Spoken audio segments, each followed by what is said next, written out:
Mirë, pa humbur kohë tani të futemi të kridhemi tek workplace and political drama, te drama e vendit të punës, e gazetarisë dhe politikës padyshim sepse janë të lidhura. Do të t'i përmendim një herë të 5 filmat që kemi sugjeruar dhe pastaj do të flasim pak më gjatë për secilin prej tyre. All the President's Men i vitit 1976. I dyti është Frost Nixon i vitit 2008. The Newsroom i vitit 2012 dhe vitit 2014 sepse është serial. The Post i vitit 2017. Dhe Bombshell i vitit 2019. Le të flasim pak më shumë për secilin prej tyre, nuk e di do ta nisësh ti.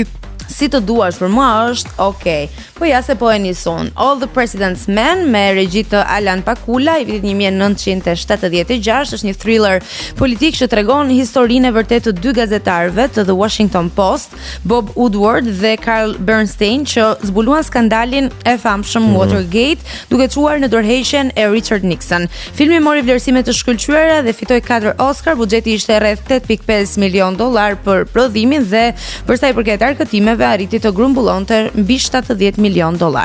Mirë, Frost Nixon me regji të Ron Howard i vitit 2008, një rikrijim dramatik i intervistave të famshme pikërisht midis gazetarit britanik David Frost dhe ish presidentit amerikan Richard Nixon, qëndrojnë pra tek skandali Watergate.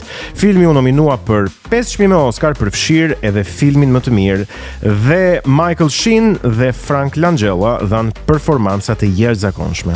Vazhdojmë tek radhës The Newsroom nga Aaron Sorkin ndjes, seriali pra nga viti 2012 deri në vitin 2014, një serial dramatik mbi botën e gazetarisë televizive dhe sfidat e raportimit të së vërtetës në një epokë të polarizuar mediatike, i njohur për skenarët inteligjent dhe dialogun brillant të Sorkin. Seriali pati 3 sezone dhe mori vlerësime të përziera nga kritikët, por me një bazë të fortë fansash dhe duket shumë aktual në ditët që ne jemi aktualisht. E vërtet. Kalojmë tek The Post nga Steven Spielberg i vitit 2017, një dramë e fuqishme mbi publikimin e dokumenteve të Pentagonit nga The Washington Post me Meryl Streep dhe Tom Hanks. Filmi u vlerësua për mesazhin mbi lirinë e shtypit dhe mori 2 nominime për Oscar, përfshir për atë për filmin më të mirë. Gjithashtu pati sukses financiar me mbi $179 milion në të gjithë botën.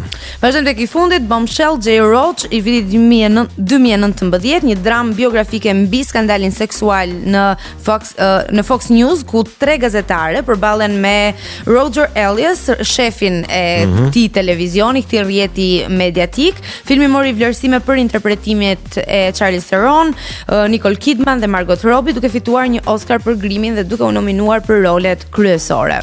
Mirë, pas filmave vijnë librat, edhe 2 sugjerime për libra që ne i kemi si zakonisht këtu në Kinotek në Sol. I pari është Fitimtarët nga Alastair Campbell dhe i dyti është Si e kam njohur nga Mustafa Nano i vitit 2019. Shkurtimisht, Fitimtarët, një libër i Alastair Campbell i vitit 2015, i përkthyer në shqip dhe promovuar në nëntor të po atij viti i shkruar nga Alastair Campbell, i cili ka qenë drejtori i komunikimit i ish kryeministrit britanik Tony Blair. Fitimtarët analizon strategjitë dhe taktikat e liderëve të suksesshëm në politikë, në biznes, në sport edhe kudo tjetër, duke ofruar një perspektivë të thelluar mbi atë që i bën individët apo ekipet fitimtare. Dhe vazhdojmë tek radhës, Si e kam njohur nga Mustafa Nano i vitit 2019, një libër që është në fakt rrëfim publicistik që fokusohet në personalitetet të rëndësishme të historisë shqiptare. Përmes përshkrimeve të detajuara, Nano krijon një tablo të zhvillimit politik dhe kulturor të Shqipërisë, duke ofruar